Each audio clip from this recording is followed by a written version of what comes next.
Welcome back to the Gear Room. Good to see you. I hope you're having a great day.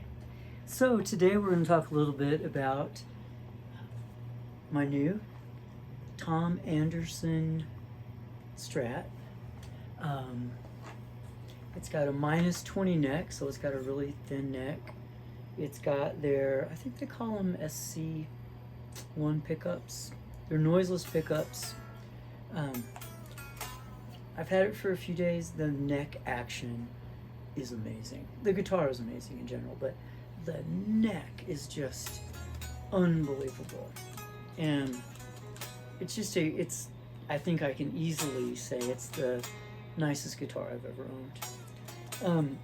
The pickups sound great, but my friend has Kinman pickups, noiseless pickups. These are noiseless.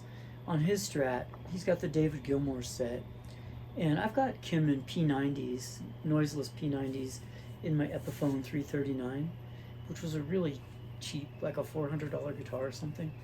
But those pickups make it sound amazing. I'm hearing scary noises coming from somewhere. So I wouldn't do this anytime soon, but I'm actually thinking about maybe replacing these pickups with a set of Kinmans. You know, they make a David Gilmour set. They also make a John Mayer set. I think they even make a Stevie Ray Vaughan set.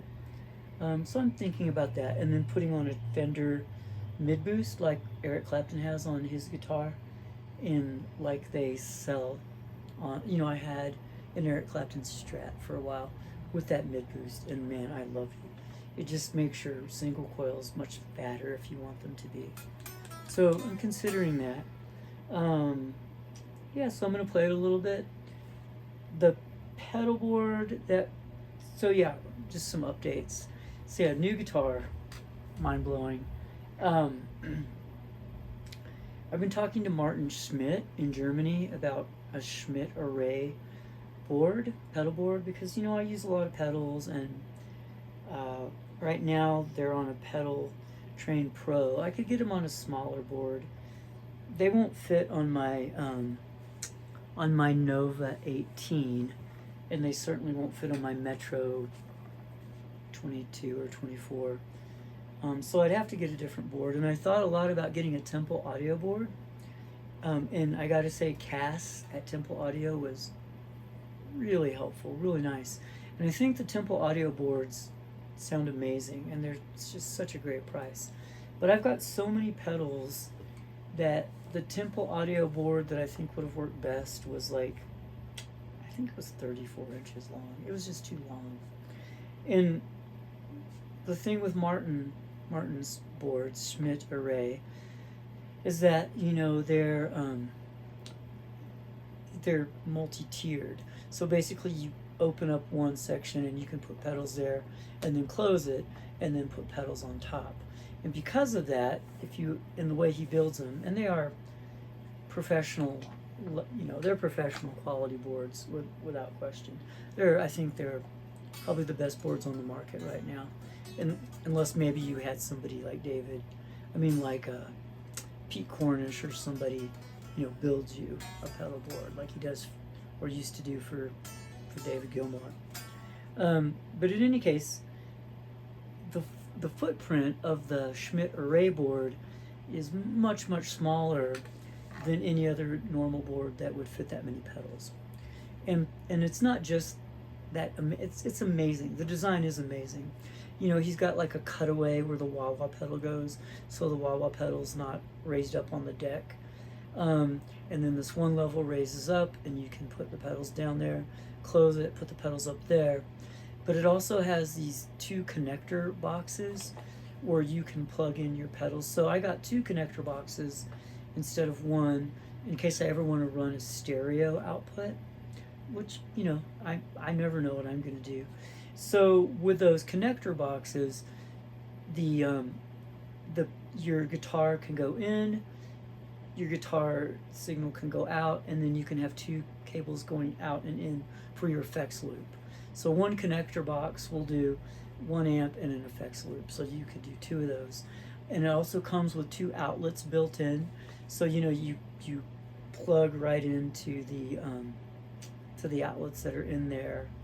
And he got for me from the gig rig, Daniel Steinhardt's company. Dan and Mick do that pedal show, but Dan Steinhardt's company is the gig rig.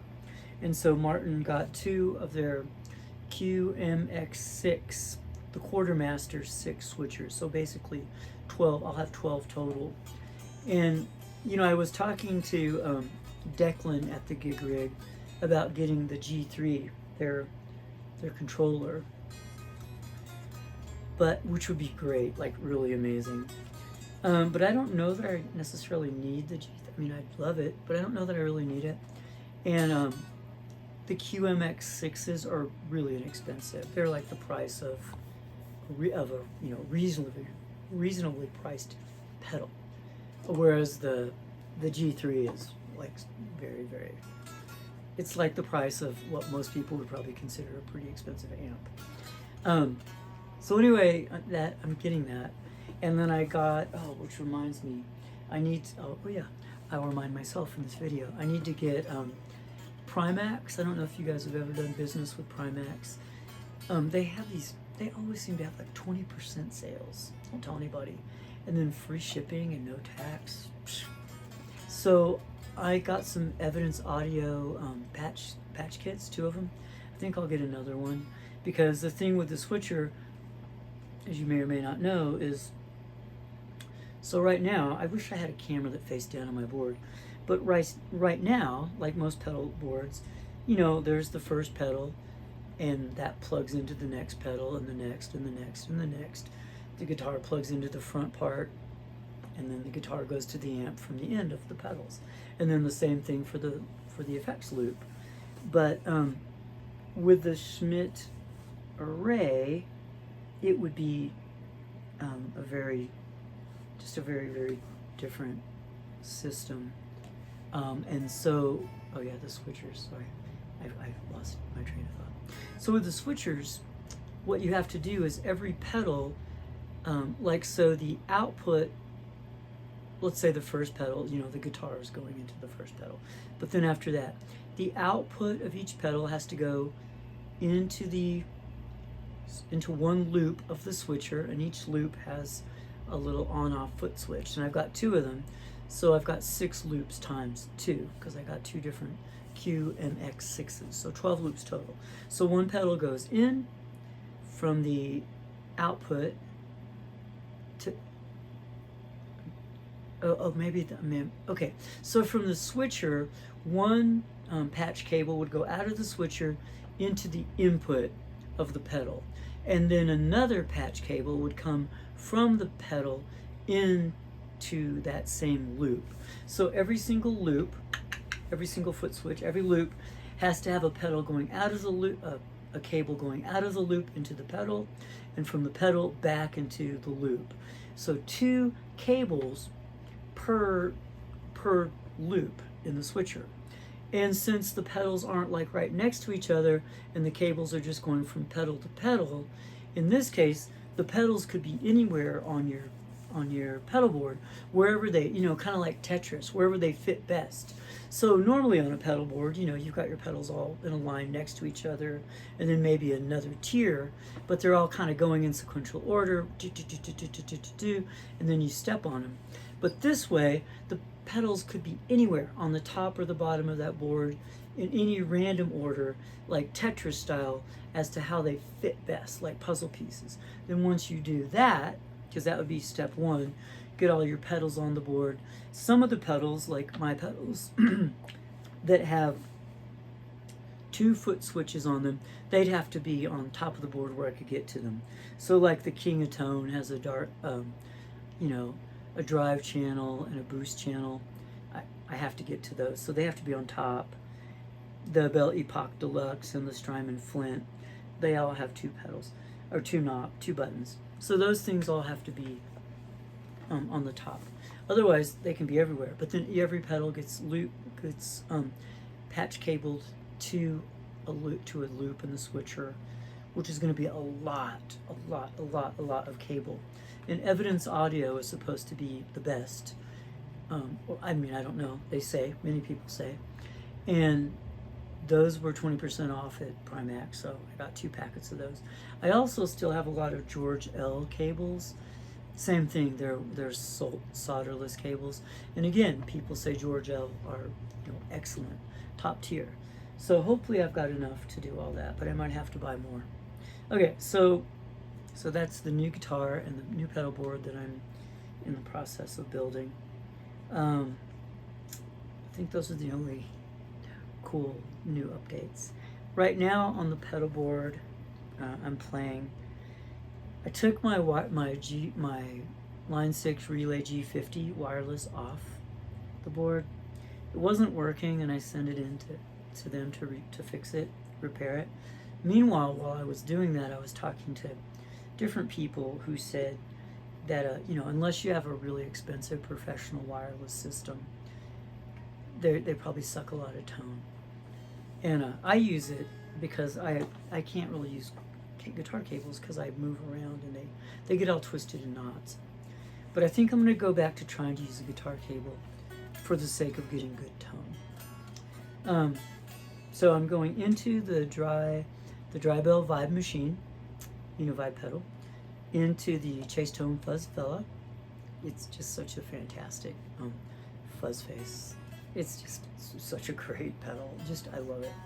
That's going into the Polytune 3. The reason I put the Polytune 3 there in the chain is because it has a buffer in it. And because I've got 1, 2, 3, 4, 5, 6, 7, 8 pedals going into the front end of my amp, that's a lot of pedals. And so because that's a lot of pedals and a lot of cable in between them, that could be sucking tone. So I added that buffer there. Then, because the buffer, if you do or don't know, raises the impedance to, I think, the same impedance coming out of your guitar, so that your signal, so that you don't lose higher end frequencies, which is what happens when you have a lot of pedals and a lot of cables. A buffer just maintains your tone integrity in the high end, and I think the way it does that is by raising the impedance. I'd have to double check that. I'm not an electrician, that's for sure, or an electrical engineer. Okay, so that goes into the Cali 76 compressor, into the Klon KTR, and you know, a lot of people put the Klon at the end of the chain as a clean boost, and I'm actually using the Klon. It's still pretty clean, but I'm using it to drive the tube screamer and drive the King of Tone. Let's just see how. Yeah, it's got a little bit of gain. So the idea there is to drive those other 2 pedals instead of having it on the end of the chain to boot as a clean boost, to boost the drive pedals going into it. I've got it set up with a little bit of grit, a little bit of gain, to actually hit the 1, 2, 3 overdrive pedals that come after it to sort of give them more drive. So I'm just trying that out. After that is the TS-808 Tube Screamer. I'm certainly chatty today. And then after the Tube Screamer is the King of Tone. And then I got another buffer. This is the little black buffer from JHS. I got it from Rogue Guitar Shop from Michael, because I just love to try to spend my money there when possible. So the reason that came about, I was talking to Kyle Chase, who builds Chase Tone pedals, so the Fuzz Fella and the Chase Tone Secret Preamp, which we haven't gotten to yet. I have those, and he's just a super nice guy. So I was talking to him about the Fuzz Fella because that's a fuzz face, you know, circuit clone. And the thing with the fuzz face is you can't have buffers before a fuzz face. It will really mess with the tone. And apparently you're not even supposed to have buffers after a fuzz face. It messes with the tone. So I was talking to him about it. He said it was okay to put a buffer after it. He also mentioned, you know, when I told him how many pedals I have, a Pete Cornish LD1 line driver. Interestingly enough, I almost got one of those probably 10 years or so ago from Pete Cornish after I saw one of the Santana's rig run down. because he uses a 50-foot cable into a Pete Cornish line driver. Anyway, I emailed back and forth with Pete a lot 10 years ago about that and about some of his other pedals, but for whatever reason, I never did it. It was super expensive. You know, like, I think a pedal was $1,000 or no, crazy expensive. So anyway, Kyle Chase suggested getting a Pete Cornish LD1 line driver, and he said it would add to the tone, and it was great. So I emailed Pete and I checked him out. But with, you know, converting dollars to Great British pounds and shipping to America and then whatever the import tax would be, that pedal I think would have been, you know, easily $300, $325, $350 after all those expenses. And so I was doing, on YouTube, I was, you know, searching for demos of the line driver just to sort of see and learn more about it. And in some of those demos, they were actually comparing it to the JHS little black box, or little black buffer, which costs like, you know, I got it for $63, free shipping and no tax. So $63 and then, you know, $350. And in all the tests or the demos I saw on YouTube, and I was listening with headphones, you know, so I could hear really well. To me, I couldn't hear a difference. And even the guy doing the demos said, well, you know, they really sound pretty much the same. And so because $350 versus $63, I couldn't hear a difference, pretty much sound the same, I ended up getting the little black buffer. So that comes after the King of Tone. The final pedal in the chain is the Chase Tone Secret preamp, which is, you know, in effect, it's the preamp section of an EP3 of the old Echoplex, because, you know, a lot of famous guitarists used the Echoplex tape delay, or tape echo, but they didn't even use the delay part. They only used the preamp because they liked how it colored their tone. So the Chase Tone Secret preamp is just the EP3 preamp. And man, it really does. It does amazing things to all the pedals. And in the effects loop, I have the Neo Instruments Micro Vent, which is a Leslie, the Thorpe Camouflage, it's a flanger, which I'm kind of using to simulate, mimic an Electro Harmonics Electric Mistress, and then the Bell Epoch Deluxe, which is in fact supposed to be a clone of the very same EP3 Echoplex real tape echo that I was just talking about as a pedal. And it also has the EP3 preamp too. And then the Strymon Flint, which is reverb and tremolo. All right, that's the pedal setup. The guitar is really quiet. I don't know why. All right, so I'll just turn this one off since it was already almost 20 minutes, and then I'll do the second one and actually play a little bit. All right, thanks, and I will see you in a minute.